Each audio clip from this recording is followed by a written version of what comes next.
বাংলাদেশের জনগণ আবার রাস্তায় নামবে, প্রয়োজনে রক্ত দেবে, জীবন দেবে, রাজপথে আবু বাসায়ের যুদ্ধ শেষ হয়নি, যুদ্ধ সেই স্লোগান দিয়ে রাস্তায় নামবে।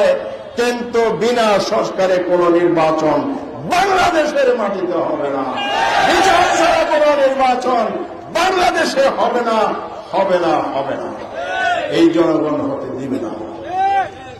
তাই আমরা বলবো, অন্তর্বর্তীকালীন সরকার মাজা শক্ত করে আপনারা দাঁড়ান, জনগণ আপনাদের পাশে আছে।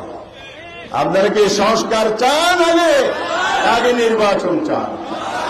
আগে সংস্কার চায়, বিচার আগে না নির্বাচন আগে? বিচার আগে।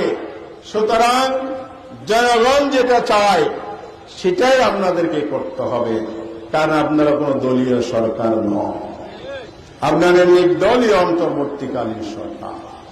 সেই হিসাবে জনগণের মনোভাব বুঝুন, যে উদ্দেশ্যে জনগণ আপনাদেরকে বসিয়েছে সেই কাজটি আপনারা করুন, তাহলে জনগণের সমর্থন আপনারা পাবেন।